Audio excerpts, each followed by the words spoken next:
कीर्तनामध्ये नाचतो तो. बाकीकडे नाचणारे भाग्यवान नाहीत, ते अभाग्य आहेत. पण जो कीर्तनामध्ये कीर्तनाचे नि नटनाचे नाचले व्यवसाय प्रायश्चिताचे, येथ नामाची नाही पापाचे ऐसे केले. खूप सुंदर प्रश्न विचारला. प्रत्येकाकरता हा प्रश्न आहे. महाराज काय करायला पाहिजे त्या माणसानं?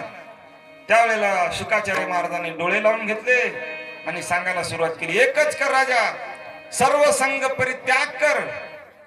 हो, या संगतीमुळे आपल्या मनाला जो संग आहे तो संग टाकून दे. सत्संगत्वे निर्मोहत्वम. हो, संगतीमध्ये अतिशय जीवनाचं कल्याण आहे. निसंग होय तू. गती अधोगती मनाची युक्ती, आणि मन लावा एकांती साधू संगे. एकच काम कर म्हणले. 4 गोष्टी सांगितल्या राजाला. जितासनो जितश्वासो जितेंद्रिय. एक काम कर म्हणले, सकाळी लवकर उठल्याच्या नंतर, आता तुम्हाला आम्हाला हे सगळं सांगायला येतं. पहिली गोष्ट करा म्हणले, जितासनो जितश्वासो जित संगो जितेंद्रिय. आसन जिंका, आपलं आसन. बाकीच्या गोष्टी जिंकायच्या असतील, आपल्याला इंद्रिय जर ताब्यात घ्यायचे असेल तर अगोदर आपलं आसन जिंकणं महत्वाचं आहे. एका आसनावर जितका जास्तीत जास्त वेळ बसता येईल तितका वेळ बसा. जितासन म्हणजे कमीत कमी 1 तास तरी आपल्याला बसता आलं पाहिजेत. नंतर या मांडीवरली त्या मांडीवर, त्या मांडीवरली त्या मांडीवर असं नाही करायचं. आसनामध्ये बसल्याच्या नंतर, ध्यान मुद्रेमध्ये बसल्याच्या नंतर आसन जिंकणं अतिशय महत्वाचं आहे. बसल्याच्या नंतर एका आसनावर बसायचं, उठायचं नाही कधी. आणि आसन जिंकल्याच्या नंतर श्वास जिंका म्हणले. यम नियम प्राणायाम प्रत्याहार ध्यान धारणा समाधी, हे समाधीची हे सांगितली महाराजांनी. पण अगोदर आसन जिंकणं अतिशय महत्वाचं आहे. आसन जिंकल्याच्या नंतर श्वासावर आपल्याला नियंत्रण करतात. जित श्वासो, श्वास जिंकणं अतिशय महत्वाचं आहे. सकाळी उठल्याबरोबर ब्राह्म मुहूर्तावर उठा, आणि उठल्याच्या नंतर एक काम करा म्हणले महाराज. कराग्रे वसते लक्ष्मी, करमूले सरस्वती, करमध्ये तू गोविंदम, प्रभाते कर दर्शनम. उठल्या उठल्या बरोबर म्हणले आपल्या हाताचं दर्शन घ्या. हो, कराग्रे वसते लक्ष्मी. आपल्या हातामध्ये लक्ष्मी आहे. हो, हाताच्या मध्ये लक्ष्मी आहे. कशामध्ये मुळे लक्ष्मी आहे? हातात लक्ष्मी कशामुळे? या हाताने आपण काम करतो. हो, कामाच्या माध्यमातून आपल्याला ती लक्ष्मी प्राप्त होते. हात जर नसतील तर आपल्याला काम करता येणार नाही. आणि काम जर नाही केलं, हो, प्रत्येकाला जीवन जगण्याकरता काही ना काही करणं अतिशय महत्वाचं आहे. साधू संतांनी आपल्याला कर्म करायचं सांगितलं. दैव दैव आलशी पुकारा. संत महात्मे म्हणले, तुम्ही नशिबावर कुठपर्यंत दोष देसा नशिबाला. एक ठीक आहे म्हणले, जर तुम्ही आपण चांगल्या प्रकारची पेरणी केली, शेतामध्ये कष्ट केले, पेरणी केली, पाऊस कमी झाला असेल किंवा जास्त झाला असेल, हे एक आपल्या सगळ्यांच्या निसर्गाचा कोप असेल किंवा सगळ्याच्या नशिबाचा दोष आहे. पण ठीक आहे, एखादा म्हणला आपल्याला जाचत नाही शेतामध्ये, जे होईल ते आपल्या नशिबान पाहून घेऊ. साधू संत म्हणले तसं जमणार नाही. तुम्हाला कर्म करावंच लागेल. कर्म केल्याच्या नंतर फळ जर नाही मिळालं तर मग ते नशिबाचा भाग आहे. पण प्रत्येकानं कर्म केलंच पाहिजे. कोणत्या संतांनी दैवावर विश्वास ठेवू नका अशा प्रकारे सगळ्या साधू संतांनी सांगितलं. दैव दैव आलसी पुकारा. जो आळसी असतो तो नशिबाला दोष देत असतो. म्हणून सकाळी उठल्याच्या नंतर अगोदर हाताचं दर्शन घ्यायचं. कराग्रे वसते लक्ष्मी, कर मध्ये सरस्वती. हो, हातामध्ये लक्ष्मी आहे आणि सरस्वती सुद्धा आहे या हातामध्ये. सरस्वती म्हणजे विद्येची देवता आहे, ज्ञानाची देवता आहे.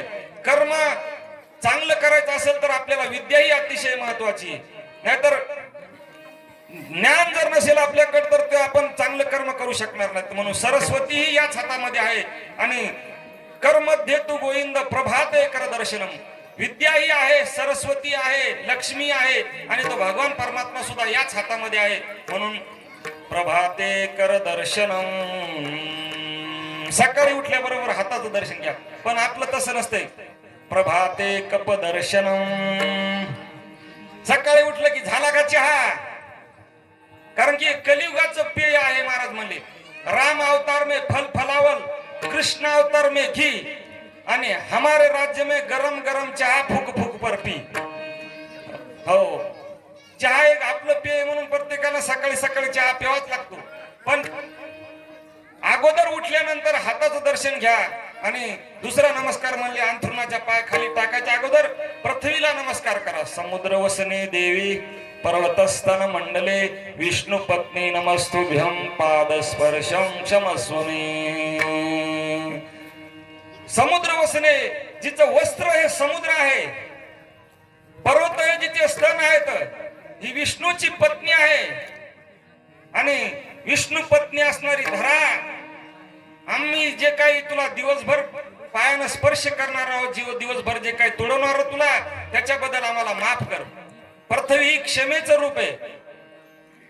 हो, 7 परोपकारी या जगतामध्ये सांगितले, त्यापैकी पृथ्वी ही परोपकार करणारी आहे. संत बिटपगिरी सरितागिरी धरणी. हो, पहिले परोपकारी संत आहेत, दुसरी आहेत वृक्ष, तिसरी ही नदी, चौथे पर्वत आणि 5वी आहे पृथ्वी. पृथ्वी ही परोपकार करते.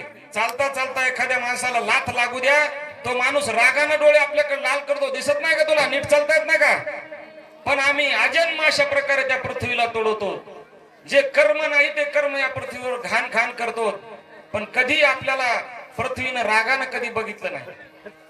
आपल्याला जे अन्नधान्य आपण खातो ते पृथ्वीच्या माध्यमातून पिकत. जे पाणी आहे ते पाणी सुद्धा पृथ्वीमधूनच आपल्याला प्राप्त होते.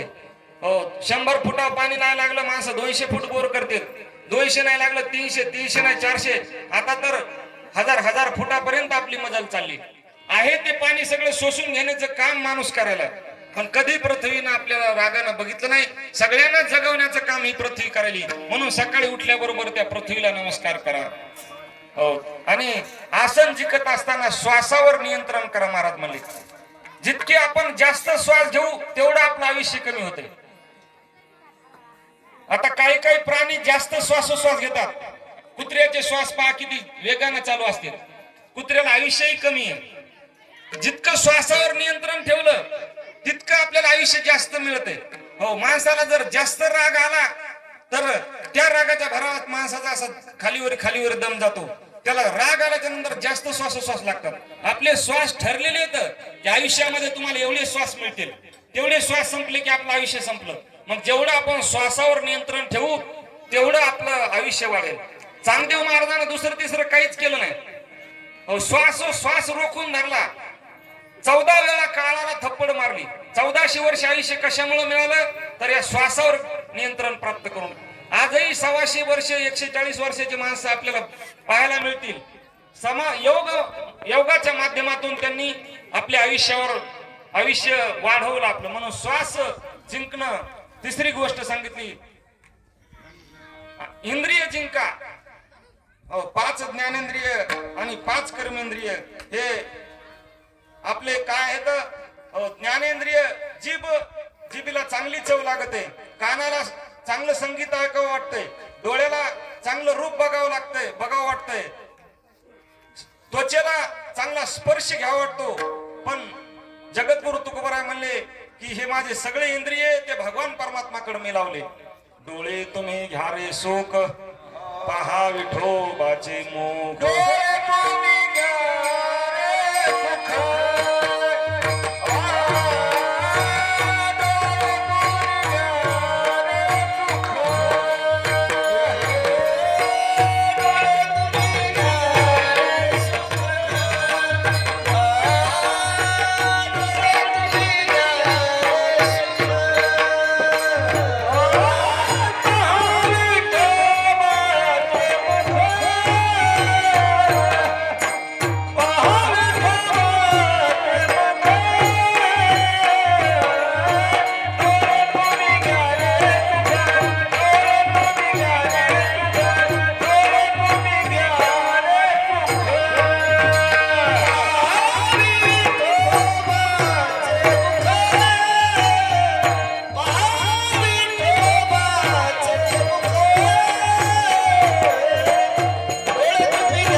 तुम्ही घ्या रे सुख, पहा विठोबाचे मुख. कानाला सांगितलं भगवान परमात्माचं नामस्मरण ऐकायचं. मनाला सांगितलं भगवान परमात्म्याच्या चरणाचं चिंतन करायचं. घेई घेई माझे वाचे गोड नाम विठोबाचे. हो तुका म्हणे जीवा नको सोडूया केशवा. हे चिंतन करीत राहायचं सांगितलं शुकाचार्य भगवान परमात्मा.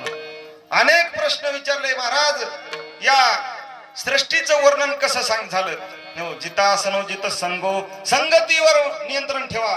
चौथा मुद्दा राहिला संगती. संगती जर जिंकली तर आपल्याला आपलं ध्येय प्राप्त होईल. कारण की संगतीवर आपलं जीवन अवलंबून असते. संगती महत्वाची आहे. संगत बडो की करे तो बढत बढत जाय. गजके माथा आजा बैठे तो मन माने फल काय. चोराच्या संगतीमध्ये बसलं तर आपल्याला चोरी करावी वाटते. संतांच्या संगतीमध्ये बसलं तर नामस्मरण घ्यावं वाटतंय. विचार करा, आपण चांगल्या माणसाच्या संगतीमध्ये जर दिंडीमध्ये जर गेलं तरच आपण भजन करतो. नाहीतर ज्या माणसाला भजनाचा गंध नाही अशाच्या संगतीत जर दिंडीला गेलो तर दिंडीत नाही तर पापाचे कळप ते म्हणतात जाऊ दे ना काय आला येते ते मागून टाळवाजीत आपण पुढे जाऊन बसू.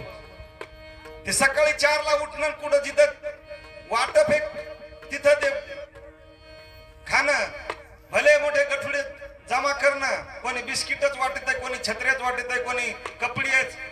भलता पसारा गोळा करायचा. आता घरचा पसारा सोडून तिथं गेले आणि पुन्हा पसाराच गोळा करायला.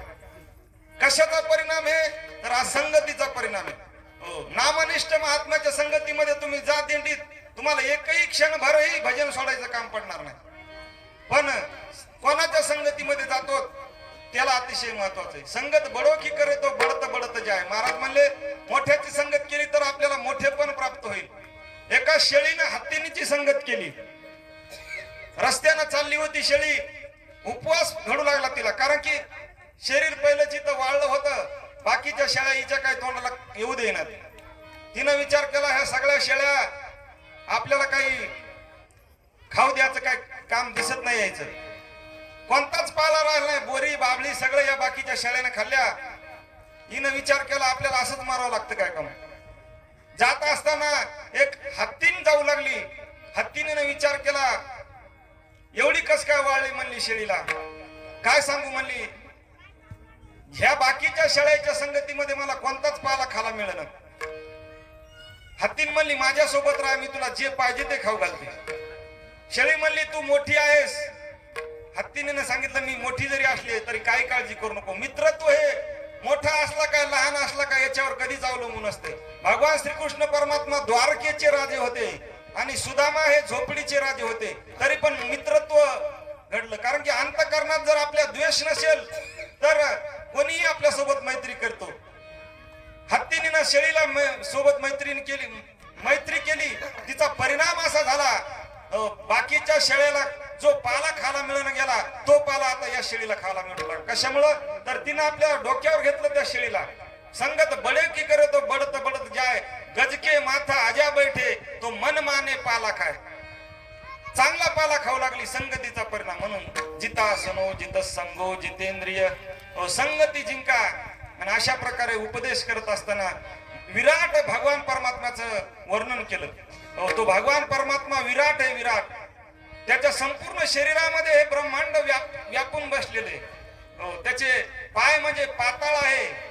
आतल वितळ सुतळ तळातळ पाताळ हे सप्त पाताळ भगवान परमात्म्याच्या स्वरूपामध्ये आहे. ही पृथ्वी भगवान परमात्म्याच्या स्वरूपामध्ये, वरचे 7 लोक खालचे 7 लोक त्या भगवान परमात्म्याच्या स्वरूपामध्ये आहेत. विराट स्वरूप. अर्जुनानं ज्या वेळेला प्रश्न विचारला त्यावेळेला भगवान परमात्मानं विराट स्वरूप दाखवलं अर्जुनाला. अनंत ब्रह्मांडे उदरी अनंत ब्रह्मांडे उदरी अनंत ब्रह्मांडे उदरी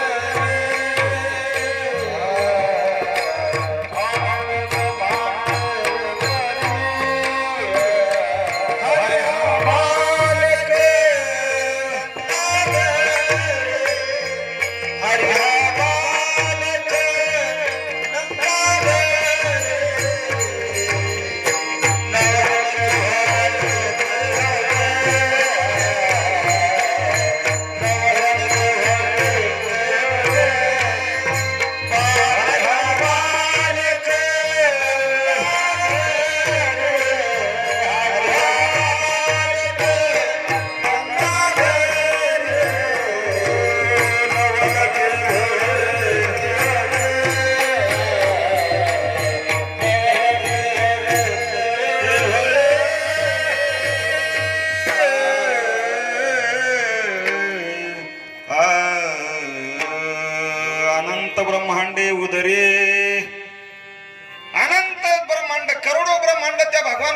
परमात्म्याच्या पोटामध्ये आहे. तो विराट अशा प्रकारचा भगवान परमात्मा आहे. आपण विचारही करू शकत नाही, तो एवढा भगवान परमात्मा चतुर आहे.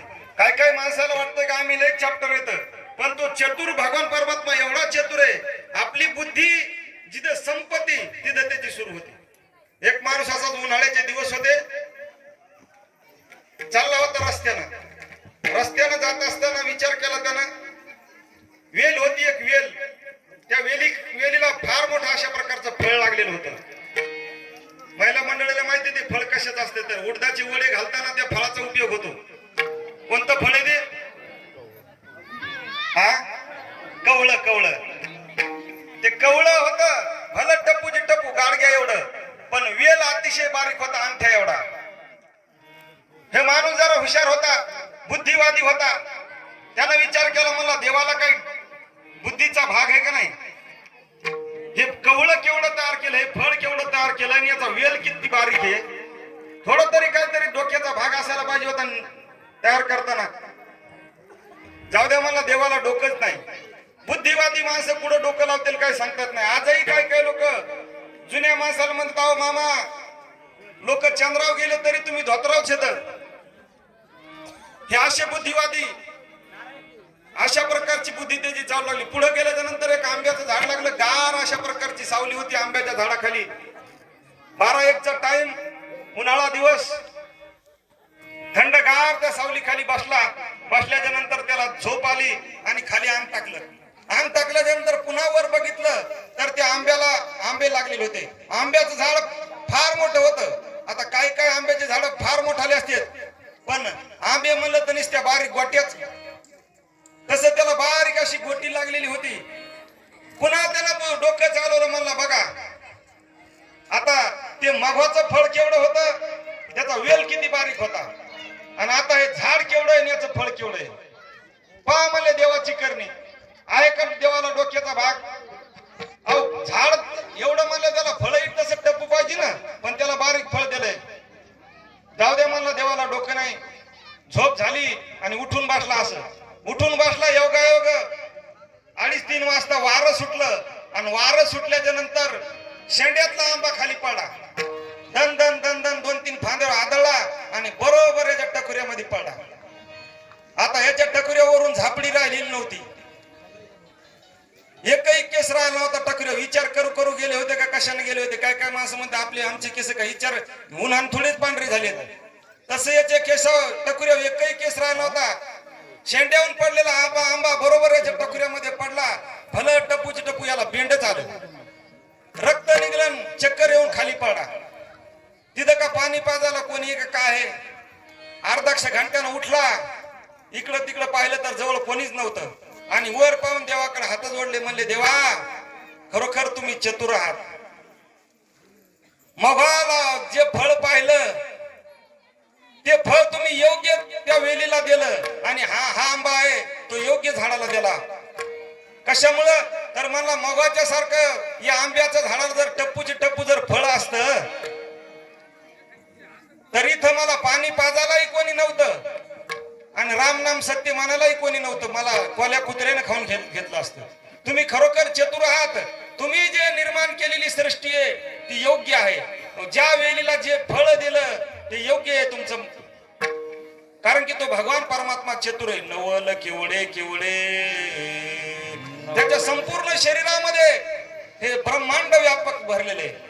आणि अशा त्या भगवान परमात्म्याच्या चरणाचं चिंतन करा. शुकाचार्य म्हणले, साधू संतांनी सुद्धा सांगितलं भगवान परमात्म्याचे चरण हे अतिशय महत्वाचे.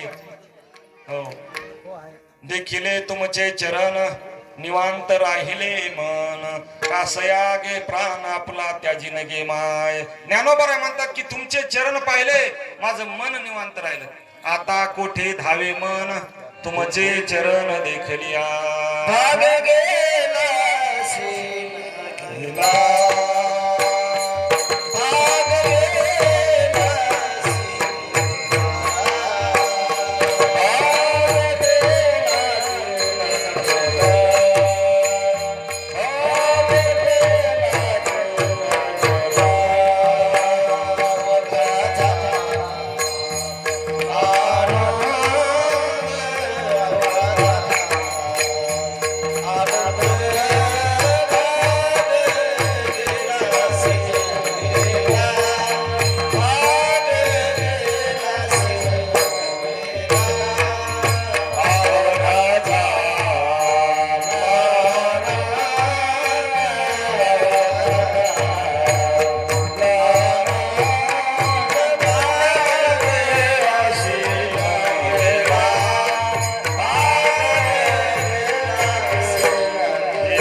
तेची दान पै मागत चरण सेवा खंडित. चरणाचं चिंतन झाल्याच्या नंतर त्या भगवान परमात्म्याच्या हृदयाचं चिंतन करा. भगवान परमात्माचं हृदय म्हणजे धर्म आहे, धर्म, आणि पाठ म्हणजे अधर्म आहे. हो, भगवान परमात्मानं आपल्याकडे जर पाठ केली तर आपलं काही शिल्लक राहत नाही. देव झाला पाठ मोरा आणि नसते विघ्न येते घरा. म्हणून भगवान परमात्माची पाठ नाही तर आपण त्याच्या हृदयाचं चिंतन केलं पाहिजे. त्याच्या मुखाचं चिंतन करा. तो भगवान परमात्माचं मुख म्हणजे सातत्याने हसणारे. भगवान श्रीकृष्ण परमात्म्याच्या चरित्रामध्ये किती जीवनात दुःख आले, पण भगवान तर परमात्माचं मुख आहे हसणार होतं, नेहमी हसायचे भगवान परमात्मा. हो, त्यांचं मुख हे आपलं दुःख दूर करणार आहे, म्हणून त्यांच्या मुखाचं चिंतन करा. आणि असं चिंतन सांगत असताना शुकाचार्य महाराजांना प्रश्न विचारला राजा परीक्षितीनं की या भगवान परमात्मानं ही सृष्टी कशामुळे निर्माण केली, काय कारण पडलं की एक असताना अनेक कशामुळे झाले. एकलेनी कंठेची मनोनिया येणे निर्माण केले 14ही भुवने. तो भगवान परमात्मा एकटाच होता, मग अनेक कशामुळे धारण झाला हो, अनेकाच्या हृदयामध्ये तो कशामुळे व्यापक राहिला. त्यावेळेला शुकाचार्य महाराजांनी सांगितलं की हा विदुर आणि मैत्रेय ऋषीचा संवाद सांगितला. विदुर मैत्रेय संवाद, विदुर काकांनी मैत्रेयांना प्रश्न विचारले आणि त्याच्या उत्तरामध्ये संपूर्ण त्यांना ज्ञान सांगितलं. 2 मिनिटं आपण सर्वजण नामस्मरण करू. आज एकादशी असल्यामुळे तुम्हाला जास्त आम्ही ताण देणार नाही.